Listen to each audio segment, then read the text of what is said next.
In the 16th century, under Sir John Heydon II, the family started to make more money from their estate, and the service court was later converted into a wool factory. The large windows let in plenty of light, enabling the spinners and weavers to produce cloth. Much of the cloth was exported to the Netherlands. It is estimated that the Heydons owned over 20,000 sheep, which grazed in the nearby fields, which are now used mainly for crops. The Heydons spent their profits from the textile industry on more additions to the castle, such as widening the moat and adding the lake. Ornamental gardens were also created and the outer gatehouse was built.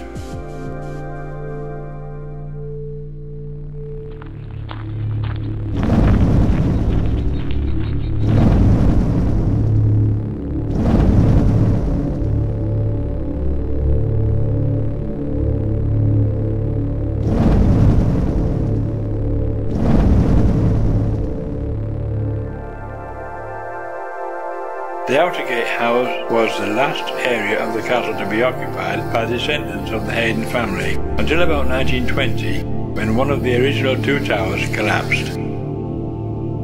The other tower still stands, along with the remains of the eastern section of the building. All that's left of the western section is ruins at ground level.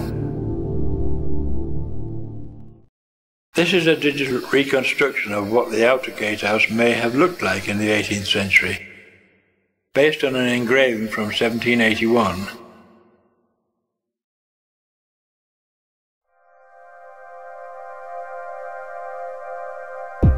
The barns, which stand adjacent to the outer gatehouse, were also part of the castle grounds.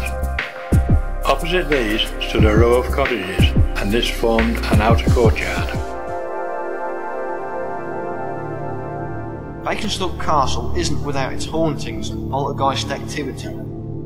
There is one story of a former soldier who still patrols the castle battlements and blamed for stones which were reported to have been thrown into the moat, disturbing the usually still waters.